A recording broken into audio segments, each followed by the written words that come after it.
لا اور ہدایت میں فرق ہوتا ہے۔ قانون مین میڈ ہوتا ہے، اسے انسان بناتے ہیں۔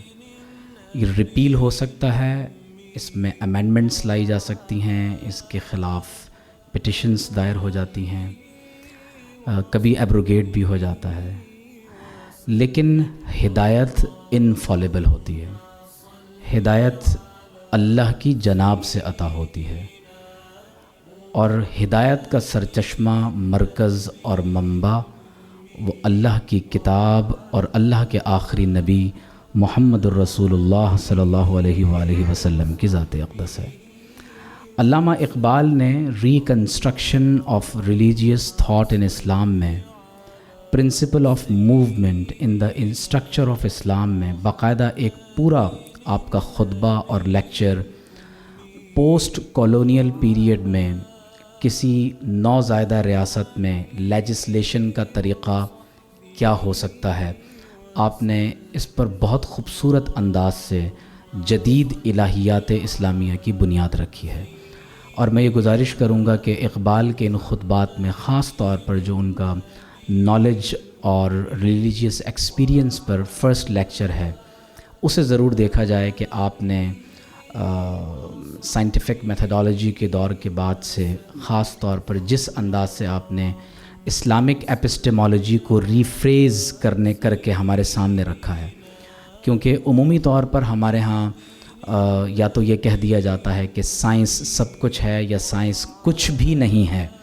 یہ دونوں ایسے ایکسٹریم اینڈز ہیں جن کو اقبال نے ریجیکٹ کرتے ہوئے ہمیں یہ درس دیا ہے کہ ہم نہ صرف اسلامک ایپسٹیم کی طرف واپس رجوع کریں، بلکہ وحی الہی کے نور سے اپنے قلب و ذہن کو معطر کرتے ہوئے، منور کرتے ہوئے ہم اپنے ایمپیریکل ایویڈنس کو بھی ہم استعمال کریں، اور اس کے ساتھ تھرو ریزننگ ہم اپنے مسائل کو حل کرنے کی کوشش کریں۔ اقبال نے ریکنسٹرکشن میں اجتہاد کو اور اجماع کو جس انداز سے پیش کیا ہے، میں یہ سمجھتا ہوں کہ وہ دور جدید میں پریکٹیکیبل بھی ہے، اپلیکیبل بھی ہے، اور نہایت ہی لائق توجہ ہے، کیونکہ جب انڈیویجولز اپنی ذاتی حیثیتوں میں اجتہاد کرتے ہیں تو ظاہر ہے کہ اسلام میں جو لیجسلیشن کا سب سے بڑا انسٹیٹیوشن ہے وہ انسٹیٹیوشن آف اجماع اور اجتہاد ہے۔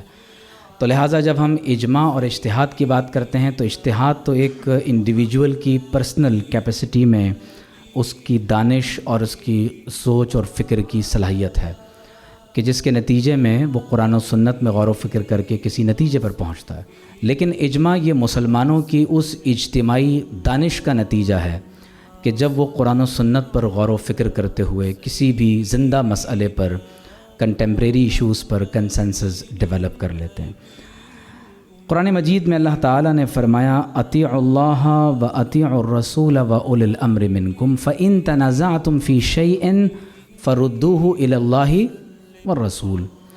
تو جب کبھی بھی مین میڈ لاز میں فإن تنازعتم فی شیء، کسی چیز میں تمہارا تنازع ہو جائے، آپ جانتے ہیں کہ ہمارے کانسٹیٹیوشن کے پریامبل میں لکھا ہوا ہے کہ اسلام sovereignty over the entire universe belongs to Almighty Allah alone، اور ہمارا آئین ہمیں یہ بتاتا ہے کہ اسلام shall be the state religion of Pakistan, اور کس انداز سے اس پورے ملک کو بتدریج ایک کامل اسلامی ملک بننا چاہیے، اس پر میری کتاب خاص طور پر پاکستان کا مطلب کیا، تو فردوہ الی اللہ و رسولی۔ آج ہماری ذلت، رسوائی، تباہی، بربادی، محتاجی اور مسکنت کا سبب یہ ہے کہ جیسے بنی اسرائیل نے فرعون کے عذاب سے بچنے کے لیے اللہ سے دعا کی کہ تو ہمیں آزادی عطا کر، وہ ہجرت کرنے کے بعد ریڈ سی کو کراس کر کے عرب ممالک میں آ گئے، اور جب وہاں آئے تو انہوں نے ایک بچھڑے کی پوجا شروع کر دی۔ تو ایگزیکٹلی ہم نے بھی یہی کیا، ہم نے اپنے ملک، اپنے دین اور اپنی قوم سے وفا نہیں کی، اور میں یہ سمجھتا ہوں کہ اس میں ہمیں فارن پاورز کو زیادہ ذمہ دار قرار دینے سے زیادہ ہمیں اپنے آپ کو، مجھے اپنے آپ سے، ہر ایک فرد کو، ہر پاکستانی کو اپنے آپ سے سوال کرنا چاہیے کہ ہم نے اس ملک کی کس قدر کی ہے۔ اسلامک لاء میں 8 میجر چیپٹرز ہیں، اور بڑی قابل توجہ بات ہے کہ قرآن مجید کی 6600 اور کچھ آیات مقدسہ میں صرف 500 ورسز فقہ کو ڈیل کرتی. اس فقہ میں آپ غور کیجئے کہ کس قدر ڈیپتھ ہے. 4 چیپٹرز جو آپ کی زندگی کے ان گوشوں کو زیر بحث لاتے ہیں کہ جن کا براہ راست تعلق ریاست سے اس طور پر نہیں ہوتا کہ اگر ریاست نہ ہو تو آپ ان امور کو بجا بھی نہیں لا سکتے. نمبر 1 عبادات، معاملات، خاندان اور معاشرت.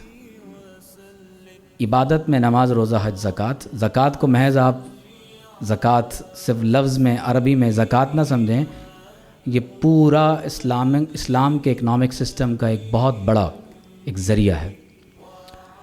تو نماز، روزہ، حج، زکوٰۃ عبادات میں ہے. معاملات کا مطلب ہے کہ آپ کے لوگوں سے لین دین سے لے کر پورا آپ کا حلال و حرام کا وہ سلسلہ جس میں اشیاء کی خرید و فروخت کی جاتی ہے. فقہ الاسرہ میں آپ کا پرسنل لاز میں آپ کے فیملی لاز آ جاتے ہیں.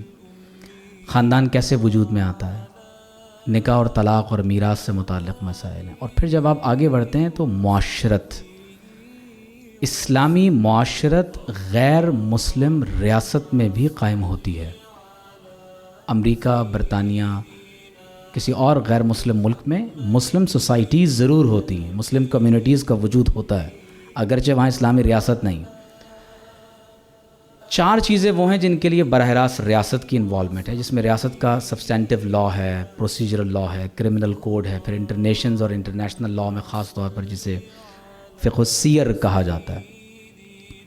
دنیا نے جنیوا کنونشنز اور ہیگ کنونشن کو کروڑوں انسانوں کے قتل عام کے بعد دیکھا ہے، جبکہ حضور علیہ الصلاۃ والسلام اور انبیاء علیہم السلام نے یہ علم ہمیں ہزاروں اور سینکڑوں برس قبل عطا فرمایا.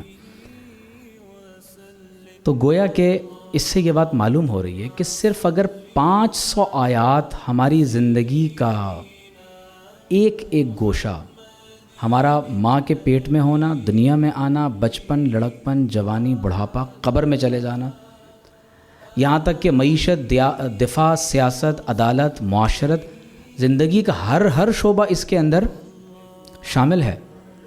تو اس لیے کہا جاتا ہے کہ اسلام ایک مکمل ضابطہ ہے، ہدایت ہے. فلا و ربک، اللہ تعالیٰ نے فرمایا یا رسول اللہ صلی اللہ علیہ وسلم، فلا کہہ کر کفار کے اعتراضات کو رد کیا اور فرمایا و ربک، مجھے آپ کے رب کی قسم. محبت کا اظہار. اللہ تعالیٰ یہ بھی فرما سکتا تھا کہ مجھے سورج کا رب ہونے کی قسم.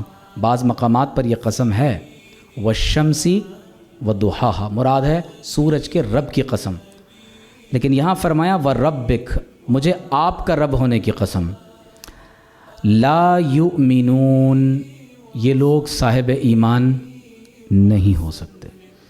حتی یحکموک فیما شجر بینہم، یہاں تک کہ یہ اپنے درمیان اٹھنے والے ہر مسئلے میں محمد الرسول اللہ صلی اللہ علیہ وآلہ وسلم کو اپنا امام اور مقتدیٰ تسلیم کر لیں.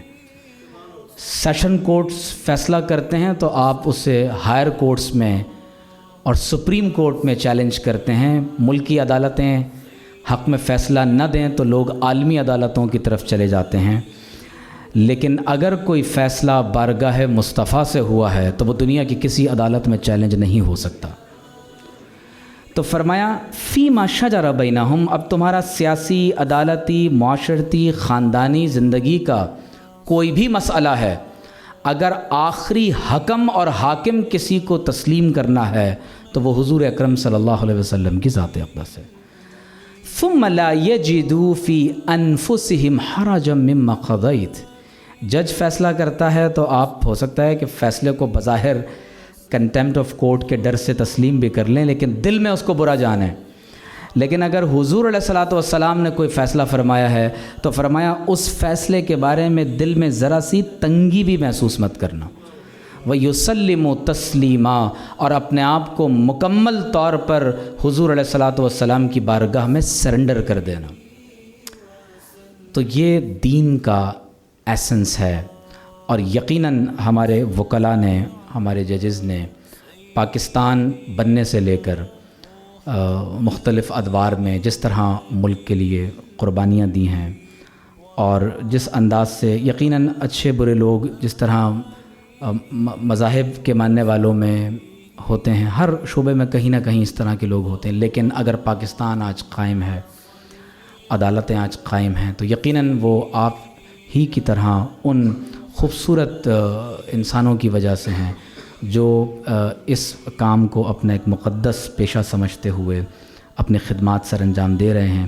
اللہ تعالیٰ نے فرمایا کہ ان اللہ یأمر بالعدل والاحسان، بے شک اللہ تعالیٰ عدل اور احسان کرنے کا حکم دیتا ہے. اللہم صلی علی سیدنا محمد